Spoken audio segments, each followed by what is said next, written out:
Stop worrying about what your kids might stumble upon while streaming. I'm with Sleek Guides, and today I'll show you how to set up Prime Video Kids profiles and filters in under 2 minutes.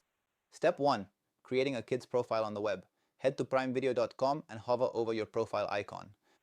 Select Add New or Manage Profiles. Toggle the kids profile switch to on and hit save. It's just as easy on mobile. Open the app, tap My Stuff, then your profile name to add a new one. Again, toggle that kids profile switch. This automatically filters content to ages 12 and under. Step 2. Set a PIN. This is the key to locking down your account. Go to Account and Settings and find Parental Controls. Click Create under Prime Video PIN, choose a 5-digit code you'll remember and they won't. Step 3. Purchase Restrictions. Toggle this on to prevent accidental charges for rentals or buys. Step 4. Viewing Restrictions. Here you can set the exact age rating allowed without a PIN. You can even apply these to specific devices like a kid's tablet versus the living room TV.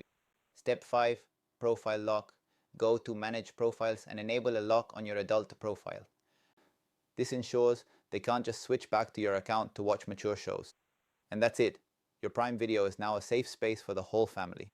For more quick and easy tech fixes, subscribe to Sleek Guides.